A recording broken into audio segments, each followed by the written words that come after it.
Welcome back to our school committee meeting. Thanks for waiting for us to return from executive session. And if you're able, please join us for the Pledge of Allegiance. I pledge allegiance to the flag of the United States of America and to the republic for which it stands, one nation, under God, indivisible, with liberty and justice for all. Thank you. This meeting is being recorded, before I forget to say that again. And our first order of business is actually consent agenda. So we had a version of a meeting minutes in the packet, a couple of warrants, budget transfers, general fund status, and our IDEA grant. Any questions, commentary on the consent agenda? No? Okay. Motion to approve consent agenda. Thank you. Second. A second. Catherine, great. All in favor on the consent agenda? Thank you. Okay. Next is our recognition. And I'll let Dr. Chu introduce our MASS Academic Excellence recipients. Sure. So if I could, I would like to ask both Alex Korchev and Emily Sun to come and sit at the two chairs up here at the table. We're going to talk to you just for a minute, and it'll be painless. We promise. Every year, the Massachusetts Association of School Superintendents recognizes students within the district for their high academic achievement, right, and for the work that they've been doing throughout their career and how they're doing at the academy, and well, their high schools, our academy, right? And so in the fall, we present two individuals with these awards, and then what happens in the spring is there's actually a banquet that'll take place. We actually have the date already too. It's May 5th. We'll give that information for you, where you're able to bring guests. There's about 20 to 25 different districts within the Merrimack Valley. We all get together at this restaurant, and we have a nice ceremony where you're also honored at that moment in time too. So we like to do this in the fall, and then you get to enjoy it again all over again in the spring. But before I give you these nice pieces of paper, we'd love to talk to you for a minute. And so I want to quiz you a little bit. I'm curious. It's Now not that- as scary as No, these it's make not, it right? sound. The problem is I try to have, and then I'm You're like, making I'm it always sound- like, No, so, I can see them 10 right, feet. already. It's falling flat. It's falling flat. You clearly do very well at school. One of the things we'd love to hear about are different things that you enjoy doing, right? If we didn't have a session before here, I would have come in and I would have prepped you, and I would have told you I was going to ask you these questions, so I wouldn't have put you on the spot in the same way, but we just didn't get a chance to do that, and for that I apologize. But I'm curious as to, with your time in Westford Public Schools, is there something that stands out as just a favorite moment? Is there an activity that you've been a part of? Is there a class that you've just enjoyed maybe more than others that you'd like to share and let us know your perspective as to, something specific that's going to be memorable when, when you graduate? Thoughts? Sure. So, a moment that really stood out to me was a mock trial where we all collaborated together to go to this tournament, and it was something that was very, very memorable to me. All of us, we collaborated together to go to this competition, and so that was one moment that really stood out to me. As for classes, I can name one moment which I really enjoyed, which was the experiments during chemistry class. Just working with all the various equipment and working with others that way. Awesome. Wonderful. Alex? I was actually also going to say Mr. Niddle's AP chemistry class last year was very, very fun. All of our labs we did were really, really great. I think the titration lab stands out as one that was especially fun. that was very enjoyable. And then as for like an extracurricular that I think I've been enjoying a lot is like the math team. Every month we go out and we compete at like some basically tournaments between us and a couple of schools, and that's always a really, really fun experience, especially after COVID, getting to meet with a bunch of other people. Right, to actually do it Yeah. again, right. Awesome. Does anybody have any questions for me? I'm curious, is there like an arch nemesis with the math teams? Like, is there stiff competition, a rival? Yeah. I mean, well, there's a couple schools that we think we're rivals with, but I think they might not think the same. As always. My college had that situation Yeah. too. Do you remember kindergarten? No. Does that seem like a long time ago? Like, think back to that. Oh. Do you remember your kindergarten teachers' names? Do not. You must remember your kindergarten teachers' names. Blip. I could give you first grade. Well, just think how far you've come since then, honestly. Yeah. Like, in a short amount of time, you know, it's impressive what you both have accomplished. Are there experiences in Westford Public Schools or things that you guys remember that you've been able to take back into the community? Because so much about what we talk about here is how do we affect the school process and the experience, but what are things that maybe you guys have been able to expound upon the greater community in Westford, or maybe in the state or elsewhere? I mean, that mock trial, going out to tournaments and stuff and meeting other students. Are there things locally that you guys have been invested in and helped out and supported? No pressure. For me, I think with math team, a thing that I've been kind of expanding out to is I've been working as a tutor a little bit more, and I've been working out of Acton for a bit, and then I'm also now working as a teaching assistant for like a program that preps schools or that preps kids for a math competition like throughout the whole country, and I think that's been really enjoyable as well. That sounds awesome. Awesome. It's awesome. Well done. For me, definitely just also working with kids, but more so with the local elementary schools, like the various volunteering that we can do in that. That's wonderful. That's awesome. I appreciate that this might be painful for you, but it's actually very enjoyable for us to actually hear from you and to talk to you, because we have, you know, we're always talking about all these different business pieces, and so when we're able to hear directly from you, I think it's always something that makes the work that we're doing worthwhile. So I have a certificate for both of you, and Ms. Mucci, did we say, would you, we can have people come together and we can take a picture. I think it's May 15th. I think is the date of the. We'll let you know because the date is already set, but the actual invitation won't come till much later. But this way you'll have it. You'll know what's going on. It is a lunch, so it's usually an early lunch, so it'll be in the middle of the day or whatever. And like I said, we'll give you all that information at that moment in time. But it's a lot of fun. Don't we But have so AP we have. tests that day? What's that? We have AP tests that day. Though. Yeah, they do. Might be not there for lunch. They do. I think when we've scheduled all that, we've looked at that because that's usually, we'll figure that out. So Emily, this is for you. So I'll hand that one to you first, okay? And Alex, here is yours. So you have this certificate. It says, these certificates having duly qualified under the standards prescribed by the Massachusetts Association of School Superintendents, hereby awarded this certificate of academic excellence. That's for the two of you. Thank you very much. You want to do a picture? Let's do a picture. Sure. So we'll stand up. We can do a picture with the family. Yeah. How's that? We can all. We've got one taker. Let's do it without the family. That's right. Well, here, We can do it with the family. All right, thank you.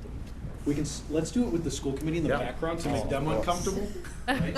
So why don't you come stand over here, Emily and Alex, and grab your board. Double handshake. We can be like That's right. blurry in the background. Stand together here, come together, and we'll get them in the background so that you can see. They just vacated. A lot of them just vacated. Oh, boy. I'll be here.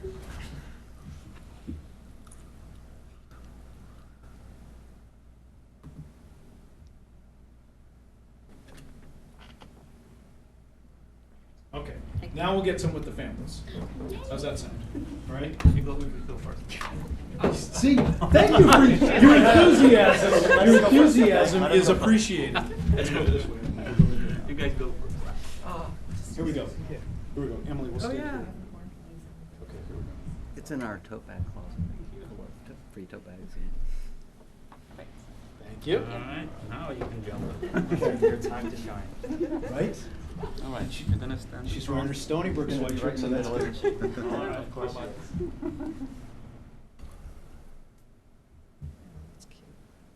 All right, thank you Okay, very much. congratulations. All right, Thank you for all your work. Congratulations. Yeah. We're proud of you guys. Yeah, well done.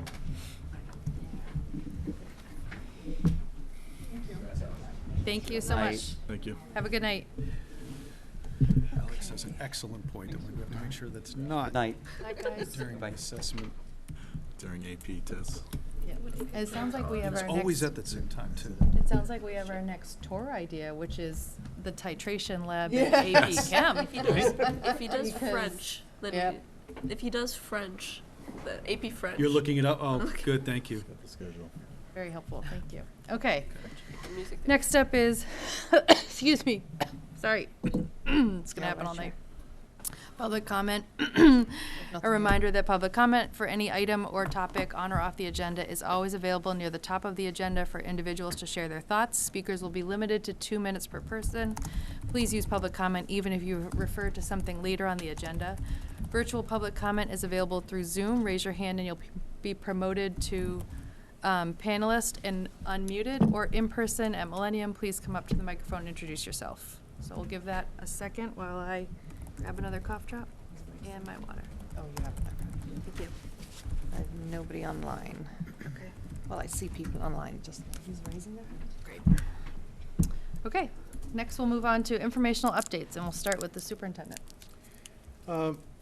Other than, being a short week with the holiday this week, the only other update I have is I received some very entertaining pictures today of a day school celebration where the principal was duct taped to the wall because the students had, I can't remember exactly what their threshold was for the fundraiser, but they had surpassed the fundraiser goal, and one of the things that they would do, the students were able to duct tape Dr. Sardella to the wall. And so they had a ceremony, they did the whole thing, and very entertaining. It's really cool, because he's like, stands on a crate, and then they Yeah. pull the And then crate they- out, and- and he just Yep. is up there. And I heard once he matches the value, he gets to come back down. That's true, he's still Seems there. But I even have a picture. I can't find it. And this week is a different schedule for what we usually have for elementary and middle schools, right? Because conferences are different, so those will be in There it is. December First and thing. January. Correct. And other than Dr. Sardella being duct taped to the wall for the fundraiser, there's been a lot of food drives that have been happening in each of our schools and presenting all of that to the food pantries. So they've done a nice job in collecting those. On Wednesday, Blanchard will kick off their Toys for Tots that's coming up. So they're going to have that piece of it. And also next week, when we do return Blanchard, we'll have their play starting. It's called The Spelling Bee, and tickets are now on sale. And I think that they're scheduled for that week that we come back.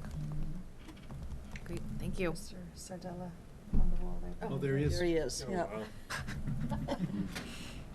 How long did he stay up there for? That's a good question. There's a lot of I don't know. tape. There's a lot. It's impressive. Yeah. Next is school committee updates. We'll start over here. Anything, Bill? Yeah, so following was a great tour of programming and some student and staff interviews and end-of-day debrief with our Director of Special Education and Social Emotional Learning, Gerard Coughlin, who's with us, and student support leader, Sejal Costa, on Wednesday. School start time subcommittee met on Friday. Just further discussing our ideas, recommendation planning. We've been looking at some alternative models, look at maybe condensing and furthering some of the work of the Civic Action Committee that looked at school start times back in 2019. Certainly a lot has changed since then. But, I mean, I think we know the stakes are great. There's a lot of the academic, physical, and social and mental health indicators, you know, from getting our adolescent populations more sleeping time, you know, the various social, emotional learning and mental health indicators, school avoidance, absenteeism, you know, just all those, you know, the feelings, the discussions that we're having with students. And I think a big part of it as we go further into this work is doing another survey, a round of surveys, parents, students, staff, and really trying to consolidate some of those ideas again, because I think those have changed as well. We've had, what's? I was going to add that WA Ghostwriter had an opinion. Yep. Yes, Yeah, we yes. saw that, yeah. Yep. So, Similar to where we you know, we've had previous discussions with Jen Piper, the Transportation Director of Westford Public Schools, Dan Toomey, our Principal at WA. I think, you know, we'd like to kind of come back on some things and really consolidate that. Try to have recommendations in by the end of December. If not, definitely the very beginning of the new year, and really bring that home to the committee here. And yeah, the stakes are great. So Great. Thank you, Yep. Bill. Anything, just so I can go around the, Yeah, CPAC meeting on last, gosh, I'm forgetting, Wednesday or Thursday. Mr. Coughlin, the superintendent, joined us. I feel like it was a great, really productive discussion and a great turnout. So. great, thank you. I have nothing. The DEI subgroup of the school committee, of the school DEI group met on, what day did we meet? Thursday.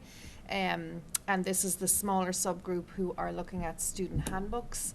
And so we spent that time looking at kind of just essentially the contents pages of all three, discussing kind of some areas that we felt require a little bit of deeper discussion or review. So we've already identified a few areas that we need to follow up with probably Magali and also probably Amy Bailey regarding translations and stuff. So we've already identified a plan, and we will meet again early January before then our big district meeting at the end of January. Thanks. Chris? Policy has an agenda item, so we'll cover that at that point in time. Oh, I did want to give a shout out. Westford Academy Theater Arts is doing their, you guys, sorry if I'm stealing your thunder, Marcia, but their 25th anniversary is 25 years of WADA, and they're bringing together 25 years of performers to cover excerpts from 30 musical productions that they've done over those 25 years. So that's this Wednesday night. So you can get your tickets. If you look on various Facebook, Instagram, whatnot, you'll find links for tickets. But that should be exciting Wednesday night. And to follow on, just a shout out to, I went to see the production of Little Shop on Saturday night. I know you were there as well, Val. What a production. It was phenomenal. Yep. Yeah. And tomorrow night's the last show of that. If Yeah. people want to see it, it's impressive. Well, if our student rep has anything left, Steal after we've thunder. stolen all of Stuff, your, there's stuff. your updates, please share. You know, he stole water. Friday, WA Sasa held their Darba celebration. That was super successful.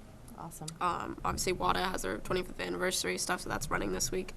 The Holiday Bazaar is coming up. I think it's in like 2 weeks. The barely. second, December 2nd. Yeah, December 2nd. It's like rolling. It's coming up quickly, so I've already been getting emails about planning with that. And then next week on the 28th, WA's HOSA is having their Mass General Blood Drive. Can you remind everybody what HOSA is? It's their, Isn't it health? I think it's like their health club, preparing students who are interested in the medical field, and so if they want to. Occupation. Is it Yeah. health occupation students? I think Is that's that what the it O? is, yeah. Occupation, yes. And just to be clear, the blood drive, it's just for students and staff? I assume it's not I open to the assume public. I've volunteered once when I was a sophomore, and it was students and staff who I saw. That's the case. Thank you. Okay, so we'll move on to our first item on our business agenda, which is the school committee special education tour update. And we'll welcome Mr. Coughlin if you'd like to join us at the microphone.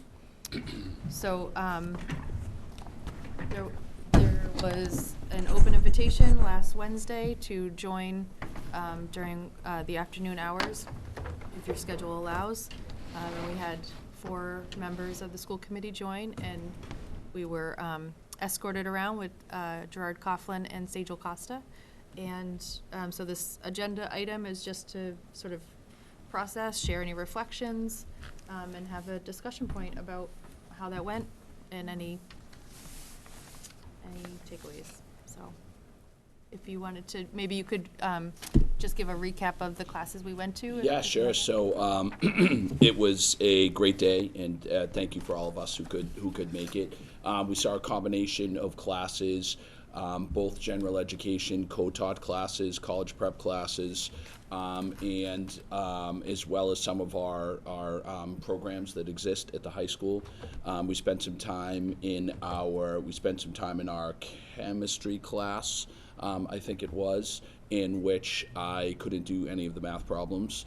And we then spent some time in our language arts, 10th grade classroom that functions as a co-taught model. We spent a good amount of time in each class, 15 to 20 minutes. And together as a team, we just sort of stepped back and observed what was going on in the class, and observed what sort of a typical day looked like within that co-taught model. The different levels of students we provide services for, as well as and for people who are unfamiliar with what the phrase co-taught means, it's simply a general education teacher working together with a special education teacher to provide support in a classroom setting. The curriculum doesn't change. Students were reading Not to Kill a Mockingbird, Holden Caulfield. What were we reading? Catcher in the Rye. Catcher in the Rye. Thank you very much. Yes, sorry. So, you could see and get a sense of what the curriculum was and how we work together here to support our students. So it was a great day. And then from there, we spent some time taking a look at some of our specific programs within the school, our REACH program, our Bridge program, which supports general education students, as well as some of our more supportive programs, which support our students with social emotional learning disabilities and anything related to also specific learning disabilities and how we support our students during academic support. We spent a great time seeing that class as well, our academic support class, as well as a smaller grouped math class in which there was 4 or 5 students working together with a teacher in that small group setting. So for us, I felt like it was a great day. The members of the school committee who were able to attend that day, we had a great turnout. 4 members of the school committee were present. We also had a great sort of question and answer session. And I really appreciated the members of the school committee and just sort of by and large the community being just sort of open to frank discussions about the challenges, trying to work together to support some of our students in special education programs, what we sort of do together to work to staff to support our general education teachers, try to maintain appropriate class size, and just try to maintain the best supports we possibly can for all our learners across the curriculum. And obviously, the Director of Special Education and Social Emotional Learning, I'm looking out for our student populations there and our families, but by extension, we also support our district altogether as a greater district. Our co-taught classes support tremendously students of all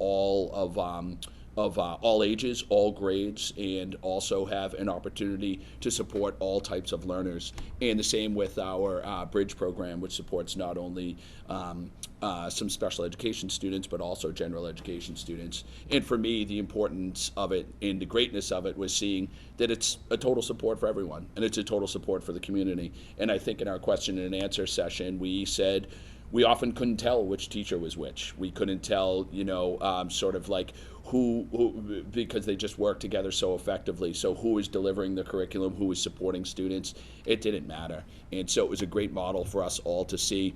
And it also came at a good time sort of in my stage here, in my early goings on here, just to evaluate sort of what we have for programming and what we can do to work together as a team to support that programming. So other thoughts just from the members of the committee who were there? Or?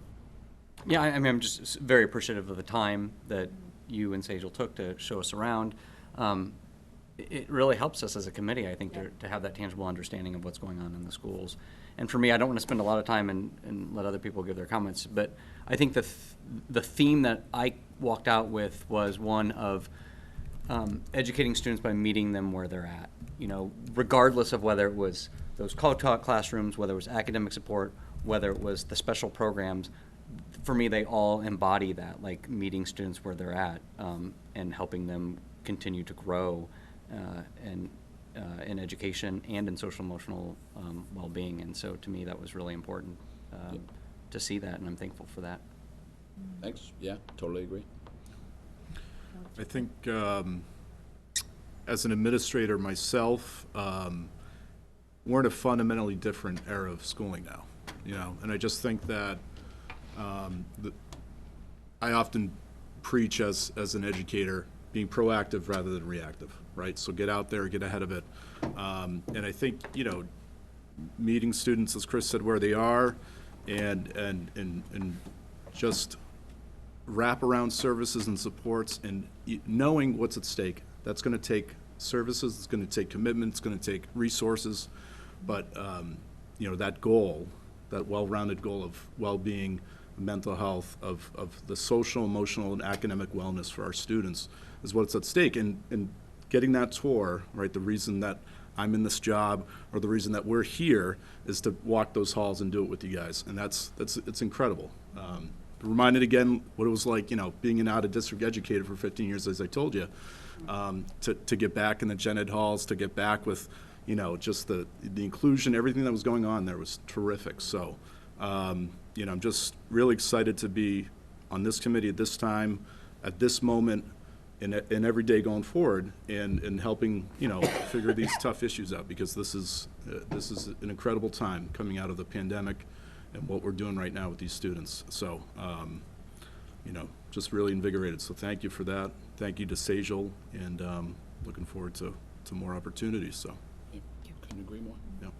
Well, just to add, I mean, Wednesday was a full day of special education for me between attending the tour and then the CPAC meeting. So I have to say I left here on Wednesday or whatever day, I can't even remember now, going, you know, gosh, you know, feeling very confident of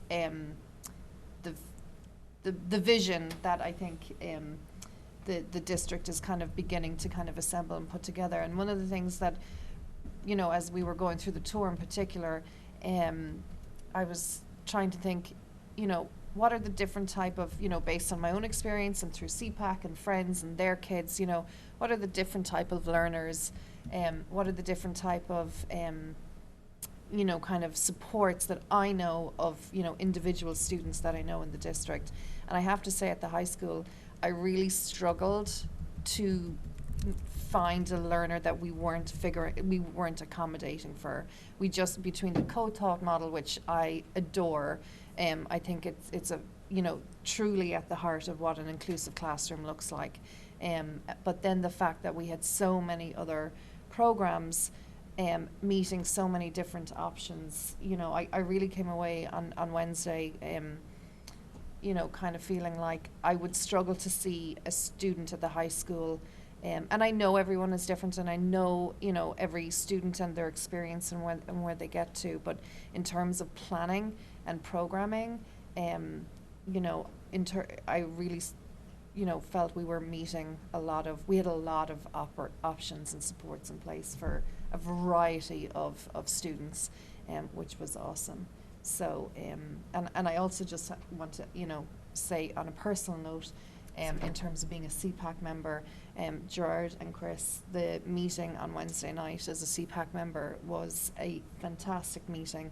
I think we, and hats off to the CPAC board as well, they have created a great space. I think this year we had a very good conversation. I think on Wednesday night we had so many engaged parents as part of it, but your honesty and openness to that conversation on Wednesday night also, I think, made a huge difference to kind of creating that kind of collaboration that I think moving forward will really help. So thank you both for that. It was a good day. It was really well attended too. It was great. It was awesome. Yeah. And a lot of new faces. Right, right. I have a question for everyone. So I wasn't able to, full disclosure, I wasn't able to attend the tour. I'm just curious for those of us who've done it for a few years. I know, Bill, I think this is your first building tour shindig. What did everyone think of this style of doing it? Because this is something, for the people who aren't following along at home with every game that we have, we changed the format this year, right? And it was a little different. So I'm curious what you guys thought. I loved it. It was more targeted. Yeah, and I think keeping the numbers small, while I want the whole committee to have opportunities, I do like the idea, what we've, I think, aiming for is multiple opportunities to see different aspects of the district, you know, in different buildings with maybe a smaller subset. Because having seen the gamut of school committee tours in our schools, you know, we even joked, even with only 4 of us there, it felt very intrusive at times going in a classroom. Now, the staff and the students were pretty unfazed, which I don't know how, but they were, despite our best efforts to like insert ourselves into lessons and things like that. But I definitely like that. I like that. I think, you know, the touching or just peeking in a classroom for 30 seconds as a group of 7 or 8 or 9, you know, depending on who all is coming, doesn't show as much as that opportunity to sit in the classroom for 15 minutes as a smaller group, as much a fly on the wall as possible.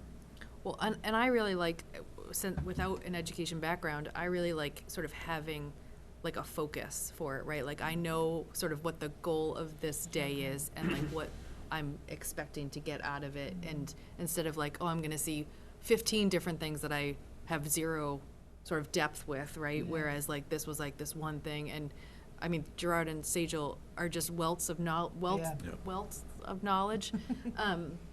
to be able to like have those discussions and be like, okay, I just saw this. Can you tell me more about that? You know, and instead of just seeing so many different things that it makes it hard to like focus and have those discussions and like that sort of in-depth observations, if that makes sense. So I liked sort of having that focus on it. Yeah, definitely. I'd actually love to replicate it at the middle school and the elementary school level, and I should say elementary even into preschool, because I think it would really give us a fuller understanding of that transition of where we're starting kind of in that pre-K all the way up and to where we connect in then to the high school. So if at some point we could look at organizing something like that, and maybe Sean, you can join at that point. Well, what we talked about initially was having 3 different tours throughout the year, having a completely different focus for each one, and the one in January being more of maybe a more traditional facilities type thing that we've done in the past that we haven't actually done but used to be done quite a while. And then in the spring, the focus specifically being on the EL elementary programming as well too. So, you know, if as we're talking about it, since we haven't done those other 2 yet, we certainly could make some adjustments and think about how we want to do that. Or if we already know that in the spring we plan to target the elementary schools to specifically look at the EL program, then we might be able to figure out how we are looking at that full program, right, to see how is this impacting special education, how is it impacting general education as well too, and that might do that as well too. Yeah, that would work. I mean, it would tie in nicely even with that Right. whole, you know, dyslexia, dysgraphia, Right. that whole piece, which I know is kind of something that is kind of a focus anyway of the district and of CPAC, so yeah.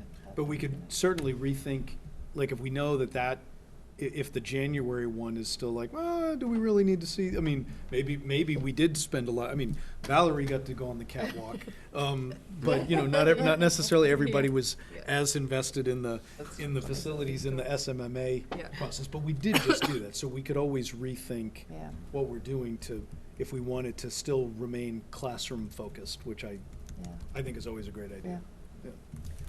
And my comments don't exclude doing a facilities-focused tour as well. Yeah. I mean, those can be valuable too, especially at a time like this. So I didn't mean the classroom thing to be discouraging us from doing that, because I actually like the idea of doing different themes at different schools, especially things that are relevant and pertinent right now. Did we think about for January whether it'd be multiple schools or one school? I don't remember. We if talked haven't. about that. Okay. We're kind of, some of it's kind of still waiting. Yeah. Waiting to find out which direction we're heading in, Right. you know. Okay.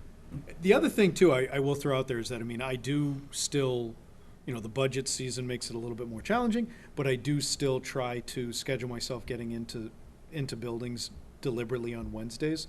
And so the other thing is I'd be happy to go with anybody at any given time. So if somebody wanted to go and see something, we could just do something even less formal than this as well too.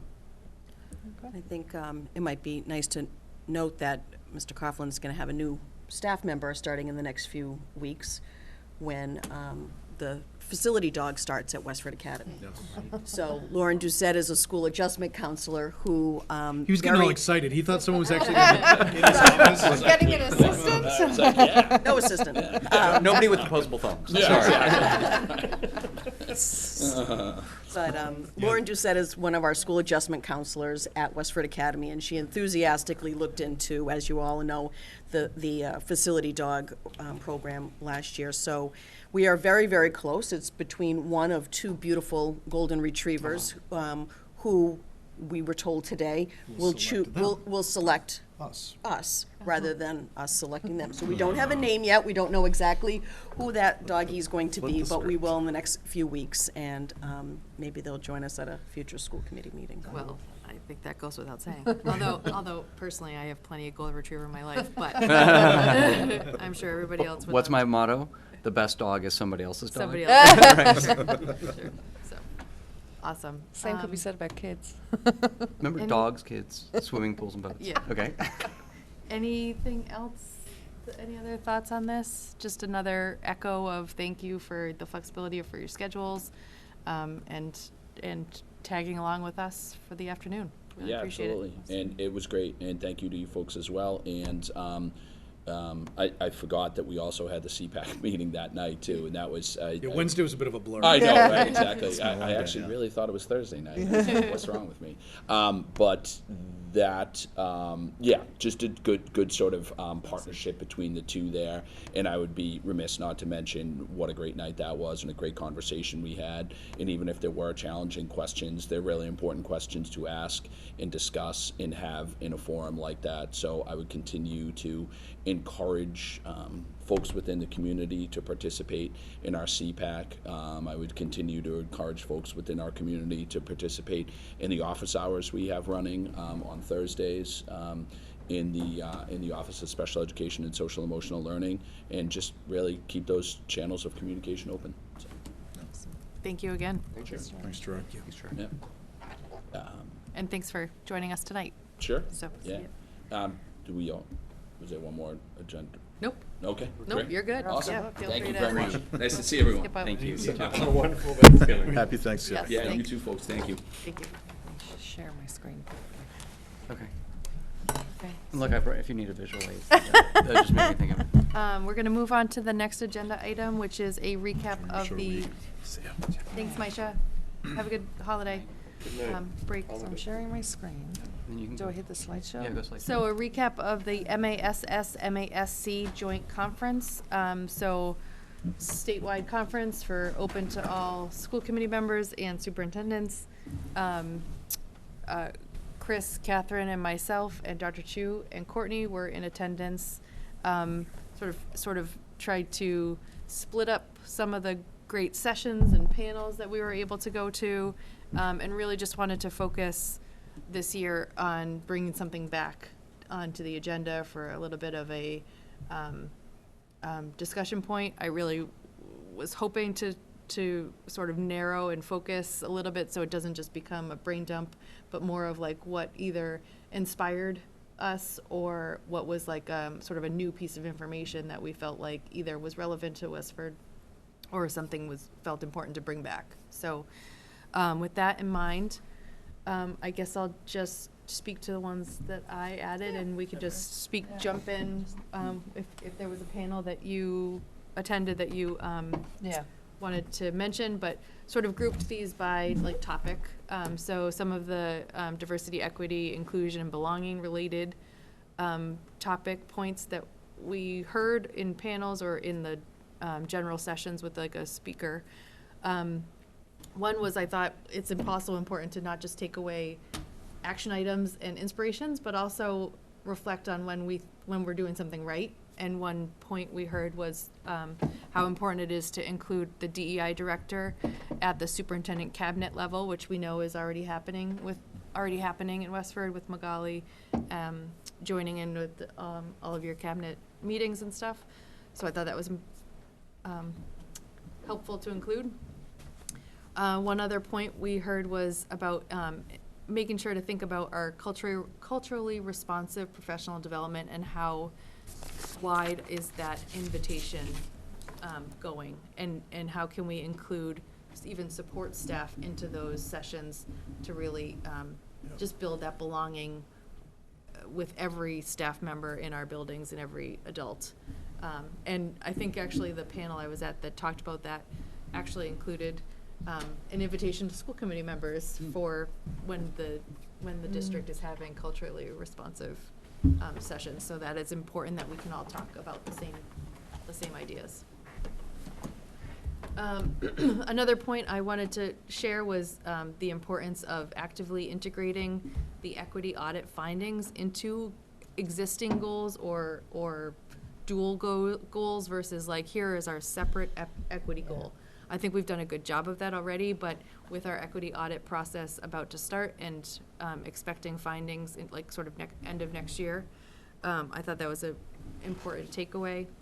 And interestingly, I heard, sorry not to go across you, Val, Yeah. I heard from one or two of the, some of the panels are specific districts who have done, so it's their example, their experience.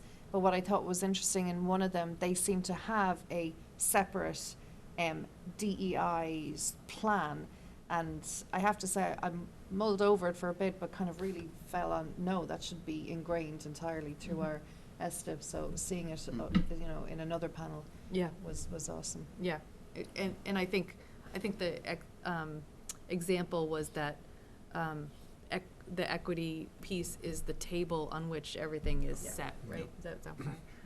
Yeah. Oh, yeah. I mean, while we're talking about audits, I know one district that I heard speak, they got their equity audit results and they spent an entire year just digesting. Yeah. Right? They didn't do anything with it, Yeah. presumably, Yeah. for a full year. So I thought that was interesting. Right. Just the notion of Not to rush. not rushing. Yeah. And also digest, because it may not be what you think it could be or should be. Yes. That was another one of the experiences that I think we were at. Mhm. They scored a lot lower across the board than they had maybe anticipated. Right. Yeah. Yeah. One of the general speakers that was very dynamic, I thought. Dr. Jackson. Dr. Darnisa Amante Jackson. Yeah, she was phenomenal. I just really valued this because, so this is like a behavior model, right, for human behavior and activating change, with this idea that there are these SCARF threats, and like it's an acronym, I don't remember what they all stand for. I looked it up because I couldn't remember either, but Yeah. it's status, certainty, autonomy, relatedness, and fairness. So the idea that when you have somebody who's resistant, and it was in the realm of equity work. So if you have someone who is a staff member or a community member who is resistant to this equity work, it's probably a manifestation of one of these, like a perceived loss around one of these threats. So they don't feel like they're going to be relevant anymore. They don't feel like they know what's coming next, the certainty part. And just to being able to like sort of bucket and categorize something that's coming at us as we go through this work, I thought was really That was one of her important Powerful. talking points, was that people don't fear change, they fear loss. Yeah. right, Yeah. right. And so then you, like when you had just said that it's this relationship to loss in this category that people are Yes. responding and reacting to. Thank you.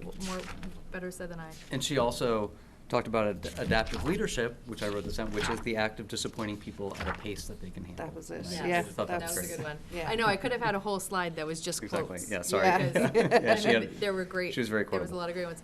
And I loved, she would repeat them. She was like, write this one down. Yeah. Or take a picture of this one. Yeah. And One of she the- had the approaches as well of the MTSS, which is our kind of Yes. support Multi-tiered. system. Multi-tier. The SEL, the UDL, and then the CRL, the culturally relevant learning. And what you need to have. Like, you Yes. can't move on to this one until you've Till really you have. established this one. Exactly. Right. Actually, do you want to jump to your bullet then? Because I feel like that speaks to that. That, yeah, and she had just kind of said the timeline of that work, I mean, to truly kind of go through the process was you kind of start out in that talking about diversity and what that means. That takes 1 to 3 years. Then you kind of move on to that belonging, which is about 4 to 7. And then to kind of really, truly kind of come around to that whole inclusion point is about 7 to 10 years, which interestingly actually really was similar to Acton Boxborough at last year's conference. In their conversation about the work that they had been doing, they said 10 years Yeah. to do it. So it was really interesting to hear kind of echoed again. Yep. Um, And I don't want to jump around on the agenda, but I will say that a lot of the equity audit related panels was so helpful to attend. And then last week, we reviewed the equity audit proposals. So a lot of this was like on our forefront of like, I would have, maybe 3 months ago, I would have maybe picked the proposal that was the quickest, right? But a lot of these panels were talking about being patient. This takes time. This work is never ending. You're talking about 3 to 4 or 5, 6, 7 years of work, right? So I think that was very powerful to just have in our mind, yeah.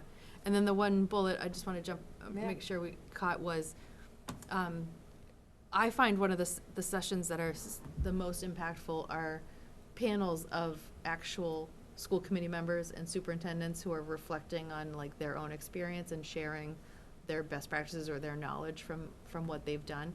And one of the pieces was another district that was beginning an equity audit and how to really make sure you take that time to coach your staff to think about being honest, humble, vulnerable, and not almost like inflating before the you know how like yeah. I think of it kind of like a diet, right? Like people sometimes like, you know, like they have all the desserts right before the weigh-in day, right? Like they were explaining that as type of before an equity audit of making sure that you're just you really want the audit to catch the honest work, right? And so knowing that there will be findings that will be uncomfortable, knowing that there will be findings that might be feel disappointing and uncomfortable, just like letting that be the case and not sort of overperforming before it comes in, before the work comes in. And to speak, I went to a phenomenal panel. It was probably one of my favorite of the entire conference, which was Chelsea Public Schools. And they, first of all, their school committee members who were there were fantastic, one of whom was a graduate of the high school not so long ago and has since returned and works and is on school committee there. But they were saying the exact same thing, that in order to start that whole process within their district, they all had to be very vulnerable. I highly recommend anyone to check out their website. But what they spoke about was their mission, not just for all their students, but even amongst their staff as they were doing this work, was to know everybody and every student's name, strength, and story. And in order, they were saying, to know my colleagues, Bill's name, strength, and story, we need to be vulnerable with each other in order to then progress to kind of do that work. So it was very much echoed as well in that panel. So, Yep. it was awesome. Thank you. Anything else on this topic? We'll move on to, sustainability.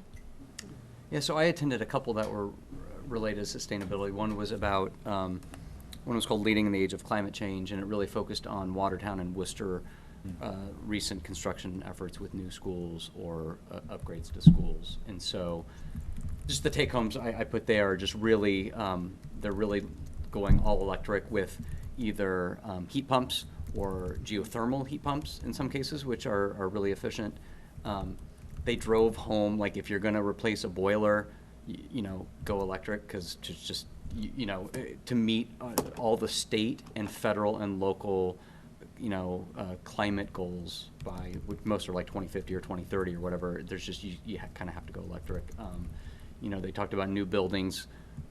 You got to assume a new construction, a new school is going to be in service 70 years, 100 years, you know, and so like really do it right. And luckily, things like MSBA, it sounds like MSBA is updating to keep up with the times as far as standards that they set forth for energy efficiency and things like that. They're also, something nice that I think they're doing is any external funding you get, used to be they would deduct your MSBA funding by any amount that you got externally, and they're going to stop doing that as well, it sounds like, so that you're not penalized for getting external funding. Dr. True and I went to one about electrification of bus fleets. I think there were some of it I found confusing personally, because there's just a plethora of different avenues for funding, and in some cases it was a lottery, in some cases it's a grant, and you have to qualify, and certainly high need districts are top of the list for some of those things. So there's certainly questions about, as we look down the road, if we were to look at electrification, how much would we be eligible for? But overall, it's very attractive. I mean, besides the obvious reasons, the technology is there. You know, the range you get in an electric bus is adequate for most. Although we do have almost the longest, the most number of, you know, bus roads or bus miles per day probably of any town in the state. I think we'd still be okay.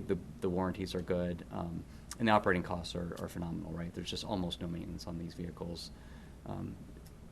And then lastly, for both construction and increased sustainability in school construction and in electrification of bus fleets, there are a number of different funding, grant, rebate type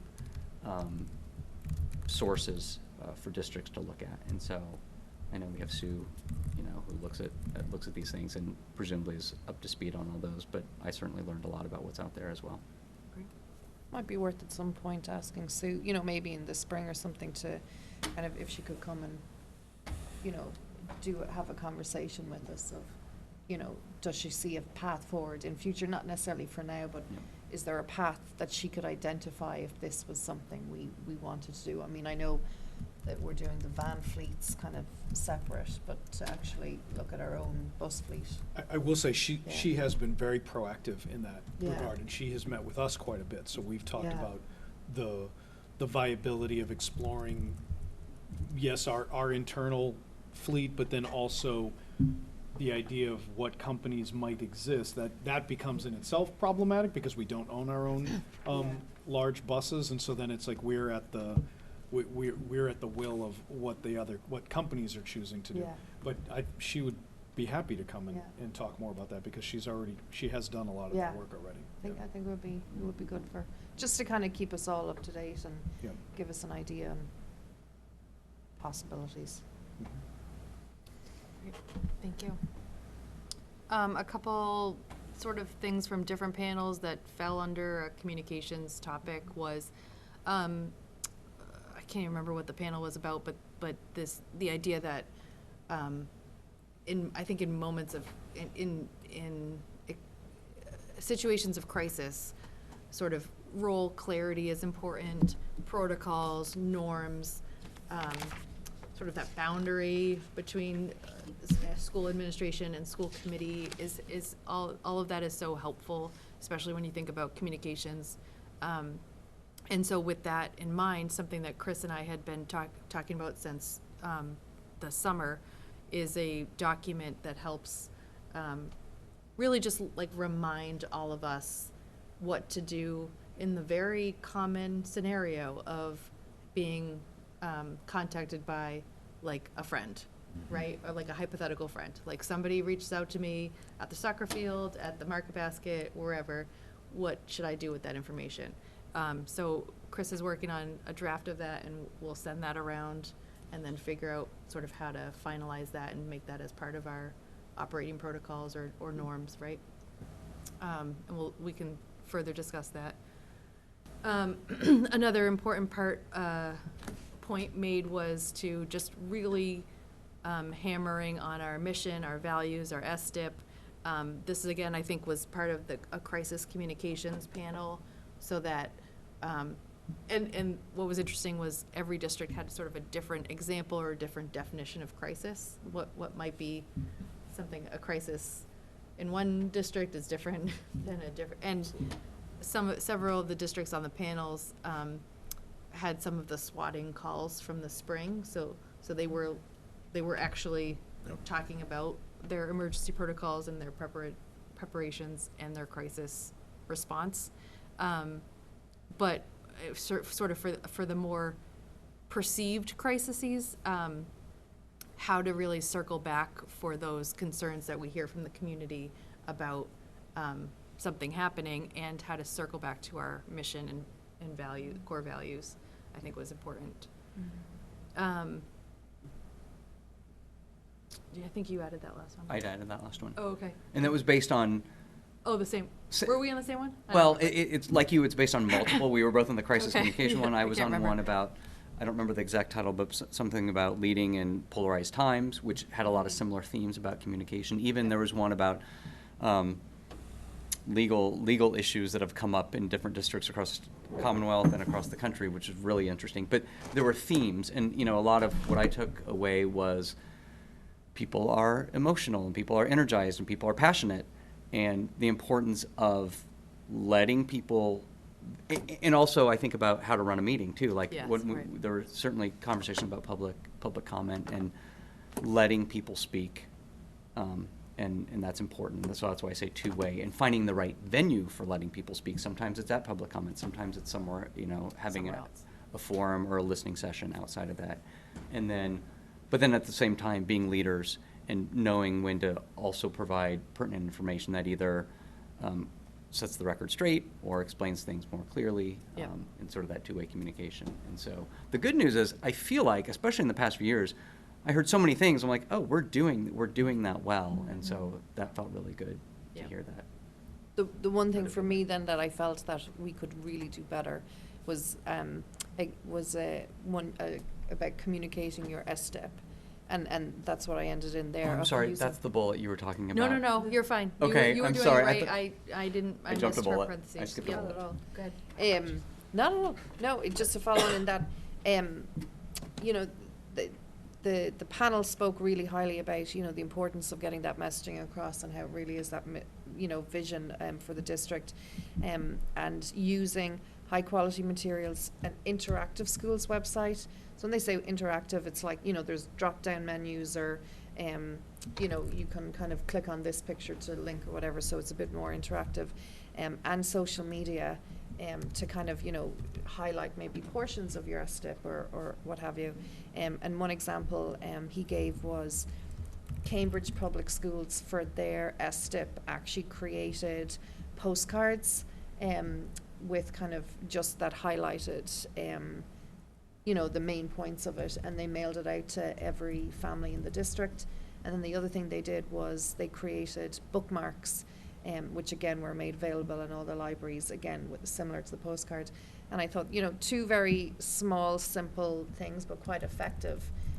Once you have that, he said the key is to creating that quality content. So having good graphics, having good kind of stock photographs and stuff. So essentially take your STIP.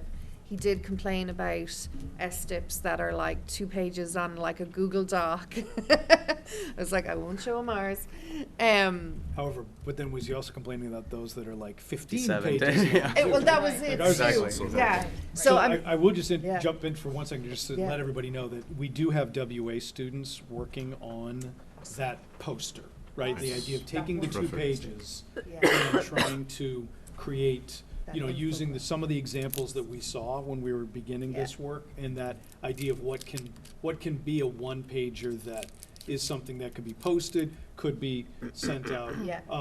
We have made sure that our mission and the values, the core values, are now consistently distributed throughout the district, so that they're in classrooms, they're in buildings, everybody's using the same, as opposed to, we used to have, like, everybody kind of had a different Yeah. version of one. And so I think that's moving us in that Yeah. direction, but we are I'm hoping after the new year at some point, we might Yeah. see some examples of some one-pagers that we might be Yeah. able to utilize in that vein. And I think speaking to that was, as you said, that it's coming out through the district, through the buildings and the classrooms. The focus on this was get it from the school buildings out into our families and communities, so that parents kind of also know, and together you have a kind of more cohesive idea of really what is the vision of our district. Yeah, so. Good. And the one pager that they're working on was kind of where he started. He said, like, that's what they developed first. Something that's easily shareable. Exactly. So, sort of miscellaneous catch-all. I had a couple thoughts that didn't fit into other places. One was a panel on on adopting. Oh, Courtney and I were there together. That's right. On adopting a new literacy curriculum, but I thought it was interesting because they refer to it as a system, not just a curriculum. You don't just adopt a curriculum because if you just adopt a curriculum, it doesn't come with like relearning instructional strategies and all the things that have to sort of support that. And I thought it was interesting that they talked a lot about how they partnered with school committee because it's not just approve this, an ask to approve a new curriculum. It's resources, it's budget, it's communicating it to the community, and sort of all of those steps. So I thought that was really a good theme to reflect on. Another one that I put in. Can I just add in that piece? Please, yes. Is that the two districts from the North Shore who were sharing their best practices with us really hit home about how important it is to get this right for students in grades K through 2. And that, as to your point, that it's a systemic change that really need to have our instructional leaders that are on board, as well as all of our teachers understanding what is the science of reading. And do we have a complementing curriculum product, as well as all of the other pieces in place, such as progress monitoring, data meetings, and diagnostic tools to help, flag when a student might be falling down in one of those literacy areas. So, we're in good shape as far as our curriculum adoption. Erin Hogan, who is our 3 to 5 curriculum coordinator for the humanities, just pushed out a video to families that were shared in some of the weekly principal newsletters, which was very helpful for the parents to understand what direction we're going in, to see in some cases parents might see a little bit of a change in their progress notes and report cards, and so she felt as though that was a really important piece. In the summer, in preparation, we had many of our instructional leaders, principals and assistant principals participating along with Magali Ronan in a science of reading course that took place. So the district is in good shape, but that was a really nice presentation, a powerful one, and one that, Chris, to your point, you kind of check like, okay, we're doing that well, and then what can we be doing better? Right. And so there were definitely some aha moments to take away from that as well. Yeah. And I liked how it was like the partnership piece, right? Like how can we help? What could we add to an agenda in the spring to reflect on how this year went? Or what can we think about monitoring check-ins to show how it's been going to families at one of our meetings? And I think in the spring, we did have Erin join one of the meetings, as well as Carolyn McHugh, who was our former humanities coordinator. And so inviting them back probably towards the spring would be great. Yeah. And actually, I was going to just throw out there in that idea of revisiting it, because if I remember correctly, it's rolling out this year in 3 to 5, but not yet on K to 2. Correct. And another maybe interesting component of that might be to engage with the 3 to 5 teachers and how they found the rollout, how they found their resources, and is there anything we should know or the district should know in advance of the K to 2's rollouts for next year as well. So that might be good to follow up. I attended a panel about the new IEP form, and I just left it as an open question for reflection of how are we planning to provide support? I'm not implying that we're not, right? It was just a reflection for me that And as we sit through it, make agendas, maybe going into the spring or something to think about. Gerard, that is something actually, because Gerard actually does have a good plan that. Oh, okay, that great. He's put in place. Yep. One of the challenges for that was that districts who were not rolling out this year in 2023, we were kept away from some of the training pieces, and so right now, there's more training that's being provided. So our staff is heavy into it right now. Gerard has contracted with Alan Bloom to do a lot of training for our staff, both the leaders and the teachers. And then towards the end of the year and looking at our professional development calendar, we're bringing in the general education teachers so that they understand how a team meeting might shift and might feel a little bit different.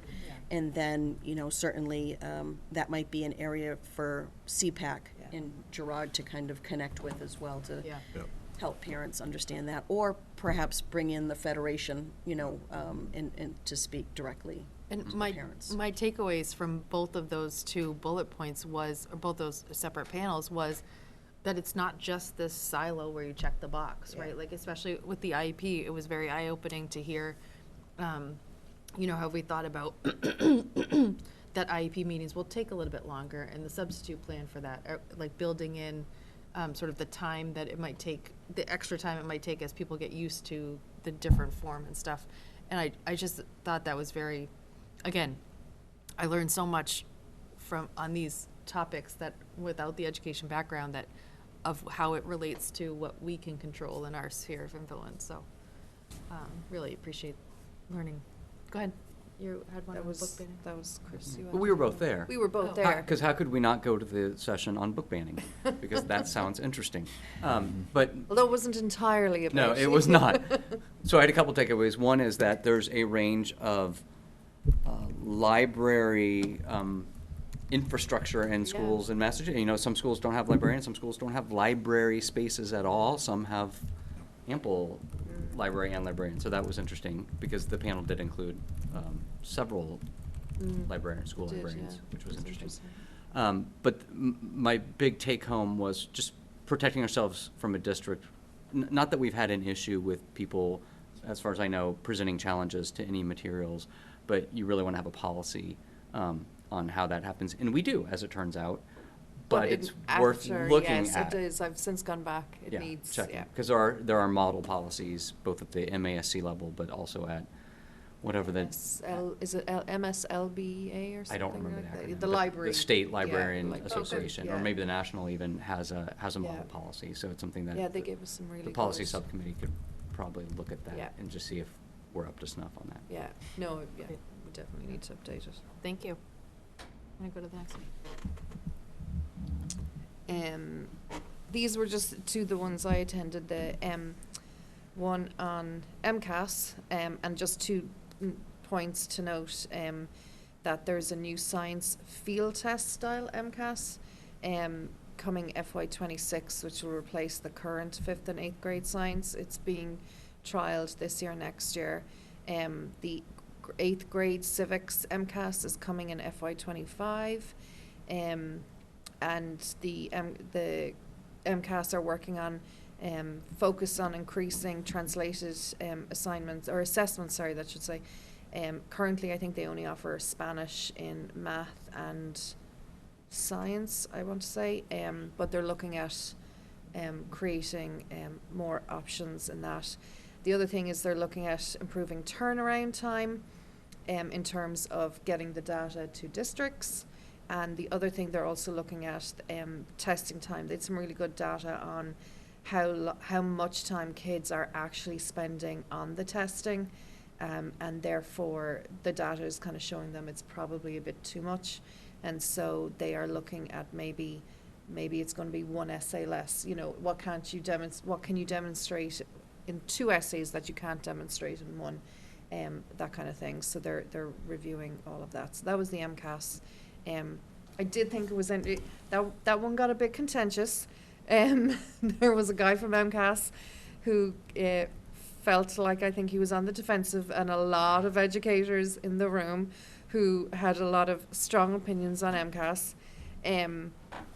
and I mean, he did start out, which I appreciated him saying right off the bat, that MCAS is not supposed to be kind of, the only thing for, assessing where a student is, and it's not, it's really supposed to help kind of inform practice in the district. But I think there was a number of times throughout it then that it kind of contradicted. So that was that. And then myself and Courtney attended the special education updates. And I just kind of took a few pointers that I thought would be interesting for just people to know of currently where we are. Saying 1 in 5 public school students in Massachusetts are in some sort of special education services. This was an interesting point. The national average for students in early intervention, which is the 0 to 3 years, is generally 3%. Currently in Massachusetts, it's 10%. I'm going to assume there it's probably down to, availability of assessment and all of that. The cost of, as we all know, of special education is substantial and growing. This year, obviously, we had the 14% increase in the private special education tuitions. The projected forecast for FY25 is about 4.7%. And then the one thing which, if anybody ever hears, I think Colin Jones is his name from Mass Budget, if you ever get to hear him speak, he was very good. He spoke briefly on the Student Opportunity Act, which mainly is funded through our Chapter 70, talking about really there is that shortfall, and that the what the Act had originally kind of anticipated as for that inflation piece actually falls short of what has actually happened in real life inflation, and so there's nothing yet to kind of address that just yet, but it was just to have everybody aware. And Catherine, your first and third bullets in regards to the cost of special education and the amount of students who require services kind of played out in that literacy panel as well, when it talked about, getting it right for the students in K-2 and providing that rich literacy program for students, because certainly the cost of educating students past third grade when they haven't learned how to read is going to catch up with us. Also, the OSD projected rate for the 4.7, it's important to notice that's kind of across the board for private and residential schools, does not include collaboratives, and also doesn't include if a private school is up for a charter in kind of reconstruction. So every few years, one of the private schools might go back to OSD and say, okay, great, we have this increase, but, we're really looking to expand another grade level or shift some of the services that we're seeing, or if they have to add on something more substantial. So each year we do see that in addition to that increase, there might be 1 or 2 of our schools who say, oops, we're also looking for just an overall increase in tuition. So there are a couple little hidden things that keep kind of getting us and trying to stay on top of that and track it is a lot of work. But I think the reason, the other point as well that just popped up, Courtney, was in that he said one of the reasons for that 14% increase was there was concern of retention and attraction of staff. And it kind of doesn't seem to have played out the way they thought it might as well. So that was just also an interesting point in terms of staffing that I thought was interesting.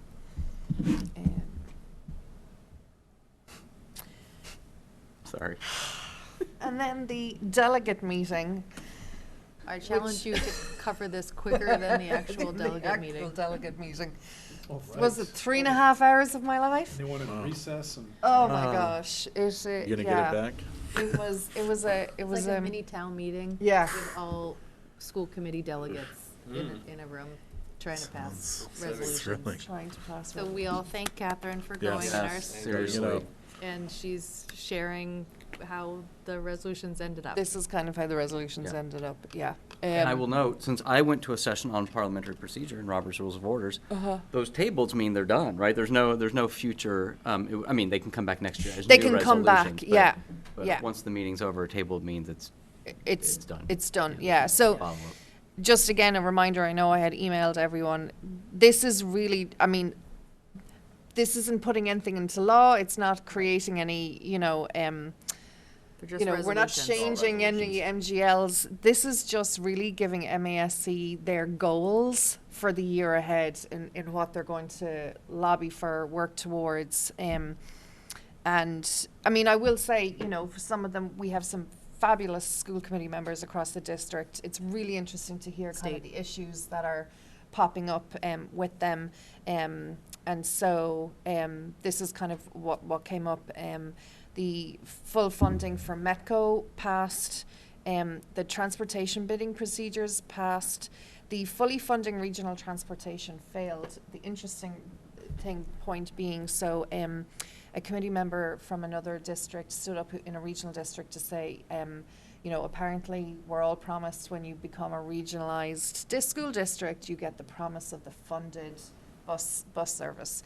That doesn't happen. I don't think it's ever happened. It has never happened. And so there's always a shortfall. And then there's also a restriction on they have to have a seat for every student, even if they don't take the bus, ever. Yes. Not even for a day. So he said not only then, so you've got some buses where there are like 7 or 8 buses doing one route when really you only need 4, whatever. Interestingly though, it failed because the unfortunate thing, he had 2 things in it. They had requested 2 things in. One was that it would to allow regional districts to actually look for a fee towards busing. And actually the majority of people in the room felt this is very much at the state level. You know, why should we be putting this fee on students and families when this is something that the state had said they would do, and that really we should be lobbying the state to keep their promises rather than putting an extra fee on families and students in order for to do that. So that's actually why it failed.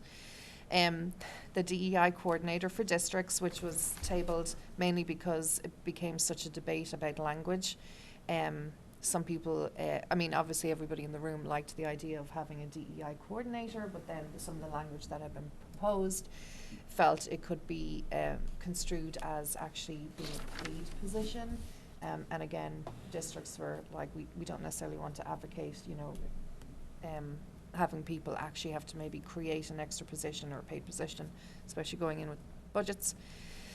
The MA, SBA, funding updates and inclusion of preschools in their programs passed. School bus surveillance and penalties was tabled, wasn't even heard or discussed. The MCAS was tabled because at this point everyone was getting really tired and frustrated. And then the safe storage of firearms was tabled mainly because a lot of members felt that this was an issue to be discussed with police authorities as opposed to an MASC focus. So that was that. Thank you. Well, I will just say, I think it's a very valuable use of our time. I know it's not easy to be down on the Cape, away from pets, families, you know, chauffeuring kids to activities, all the, you know, getting kids on and off the bus, whatever your family responsibilities are. So I really do value all of us that took the time to go and to sort of, as our own sort of professional development, and I really do appreciate it. So thank you. And thanks to Chris and Courtney for being down That there was too. I think that was the pet conversation. Yeah. That was Yeah. the pet mention. That was No, very valuable. I I mean, appreciate that. to be able to spend that time in those sessions with you. Westford had a strong showing though. Not only us, we had Kerry Cleary, although we didn't really talk to her too much now that she's left Yeah, us. that doesn't count. And Laurie McDermott, previous Abbott principal, so it was awesome. There were 3 other superintendents who live in Westford who were Yeah, down there, that's too. So crazy. Westford was, Yeah. Westford Something was in the awesome. water. And I would just add, you said professional development. I think to me that's like, Yeah. I think we've been on a trajectory of increased, I would call professionalization of the committee Yeah. over the years, which I think is really important. Professionalization in conduct and process, not in, you know, in payment or, although Courtney, you were in the one session where she asked how many school committee members are getting paid, and it was like, I feel it was like 30 to 40% of the room's hands were, and I was looking like, oh, I didn't know. At least a tax break, right? Yeah, yeah, exactly. Something should happen. Yeah. Actually, Not gonna push that, not gonna push Okay. that issue. that was one of the takeaways, and you and I ended up speaking to a woman from the Burlington School Committee on the end on Friday evening.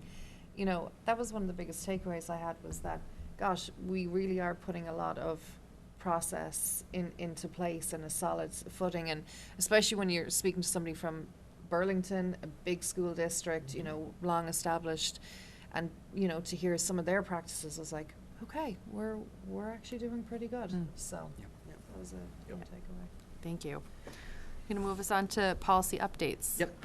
So it's been the intent of the policy subcommittee to look at our policies, specifically to look at ways to update language. There's some out-of-date language as far as he, she, sometimes just he. So we wanted to update that kind of thing to they, more they, them pronouns in there, just to be more general and inclusive, right? The whole idea is we're on this trajectory as a district of growing and being more inclusive and embracing of the diversity of our students and of our families.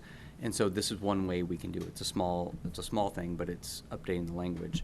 Also, there are places where it said parents, and I know we've moved towards parents and caregivers in a lot of cases. I had a conversation with Kathy last week and with Sean about like parents and caregivers, legal guardians, like, and so we've been updating the text of a lot of policies with the intent of bringing them here tonight to vote them through, to say, let's update these policies, real easy, low-hanging fruit.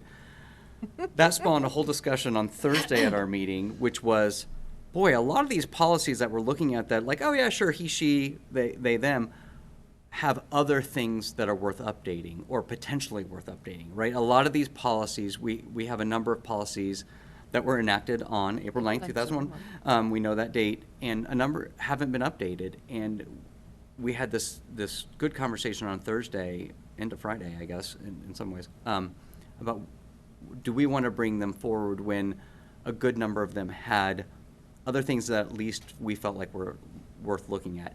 Not necessarily right now, but in the future. So there's this trade-off of, do we spend the committee's time to update these policies, potentially making them look more up-to-date than they really are. Right. Yeah. Right. Like the date stamp, the Right. time stamp, Yeah. you would look back and say, oh yeah, this was updated in Yeah, 2023. we don't need to worry about that. So you would think that even if it was just a language revision, Yeah. that the content also reflected Reflected the time, 2023, yeah. which may not be what. And that's the concern, Yes. is that if we're going to go through this, if we're going to bring them forward, let's really review them. So we ended up just tabling all of those in lieu of continuing to highlight. So we have a priority system in our policy database that we can say, these are high priority. We want to look at these as soon as possible. We think these are urgent. We have medium, and then we have low, which is like, we think those are good for a while. And so there's certainly more high priority and medium priority ones that we can get through this year, but we're going to continue to try to prioritize those in that way. The good news is we went through already Gone through everything. and made these language updates to the policy documents. So we have Google Docs of everyone. So when those policies get updated next time, that work is done for most of them, not all of them, but most of them. Yep. We'll already have those changes, and those changes will just come through with whatever other not more substantive, but additional updates that will come through. Great. So apologies for the bait and switch. It's the beast that is policy. I mean, we've got 300 policies, and it could be a full-time job. I mean, we've literally spent hours on this. That was the longest non-policy policy Yeah. update. I didn't save you as much time as you thought I was going to. I No, apologize. No, but thank you. And for those of us aren't on policy, we just thank you for doing that work. We'll get you on it next year, Val. Yeah, no. I'm going to move us on to equity audit update. Do you want to do an intro to this? I do. First, I'll just say, I think holding off on some of those policy things is an excellent idea, seeing as how I do believe that reviewing our policies will be part of an equity process as well, too, which would also then be bringing in outside eyes on some of these things. So I think that's actually a pretty good idea. So we had 4 different proposals from organizations to help us conduct an equity audit. We have a subgroup similar to the one that Catherine was talking about earlier.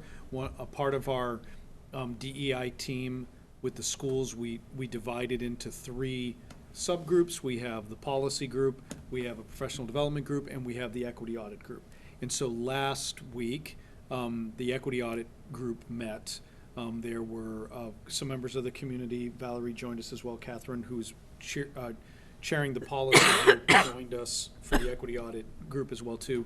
A couple of administrators, curriculum coordinators, to review the 4 different proposals. The 4 different proposals were very different, right? They could not be more different. And so we really talked as a group to talk about what jumped out in these proposals that we might be excited about, things that we noticed about them. As a group, we did tend to all gravitate towards 2 of them specifically, and we decided, based on the conversation that we had, that one of them was really speaking to us more than the others, and it was also in line with sort of what we had anticipated for our budget, which I think is also helpful. And I think, Valerie, you might have mentioned this earlier too. It was also, they were looking at a 2-year process, as opposed to some of them were super, super fast, kind of come in and we'll do something in a couple of months. Yeah. And we were like, everything we're hearing is telling us that this is not only is this a longer process, but it's something that as a district we have to be committed at doing cyclically, like going back and doing this again. You want to say something? I was going to add just that, like, one thing that we were discussing as a group was not just finding an organization that will come in, sort of pull our MCAS data, look at our policies, do some focus groups and a survey, and then cut and run. Right. And so how can we have this sort of be like a guided through some of the implementation, really build that capacity in our own staff, and not just feel like now it's a report with tools that we have to use ourselves, right? So I thought that was, I was also going to add just some of the other points that came up was like looking at which organizations had someone sort of local, right? And not just on the West Coast or somewhere really far away, even though a lot of this work might still happen remote or hybrid or whatever. But it seemed to really resonate with members around the table about at least having somebody sort of close-ish by. And a familiarity with Massachusetts. Yes, based thank on you. the curriculum, Yeah. based Yes. on the standards. And at least experience with Massachusetts, if not a school district in Massachusetts. And I thought it was also really important that we really looked at like the resumes and the staff that they were bidding as part of this proposal to look, do they have experience as educators? Are they representing sort of a diverse experience level and diverse experiences to bring to the table for the process? And I thought that was. And what are when they talk about the things that they're going to be looking for, what are they looking at? And we noticed that, a couple of them, because we wanted to make sure that we were looking at equity across the board, right? Not just in one domain or one specific lens. And so that was something that came to the table too. So we then, Valerie and Magali and I met with this one organization today. They are going to send us, one of the things that we didn't see is we haven't actually seen one of their final reports. And so they were going to send that to us, so we're going to kind of look at that. We were very enthusiastic about the conversation because I will say one of our concerns was this locality piece, because while we were very interested in everything that this one organization was talking about in their proposal, they seemed to be located in another state, right? They had familiarity with Massachusetts, but they weren't from around here. So we were prepared to then try to go and find even more local folks if they existed, some based on things that you had heard at the conference. Yep. But in our conversation with them today, we found out that they very much have offices here in Massachusetts, and so they have teams based in Massachusetts, and so they would be doing site visits and in-person observations and working with us. And one of the things we talked about, which I thought was very exciting, was we talked about the idea we don't need a group to just come in and not only just collect this data and then sort of regurgitate it back to us just in a bigger, Yeah, product. right. But their point is that, no, their thing is about having conversations, about understanding what the data means, and helping to build capacity in that regard, so that, yes, they might see something that we don't see, but then even as we're in conversation about what it is that we're looking at, they're gonna be sort of challenging our ideas and helping us to be reflective. So we were very enthusiastic. I don't want to Nope, we that's didn't fine. make a decision. We're going to kind of bring that back, and I'm going to email the subgroup and talk about the conversation that we had. I'm optimistic, though, that we definitely have options that we'll be moving forward with. Yep. Yes, and the more you talk about it, it's like, let's get started. Right. It's Right. it's just really, I'm really excited for it. I Yeah. think it's gonna be really good. Any questions or commentary on that? Nope. Okay, great. I'm looking for a motion to adjourn. So moved. Ooh, Thank you. that's- yeah. Wait, that was Catherine Seconded. and a Bill second. Thank you. Yeah. All those in favor?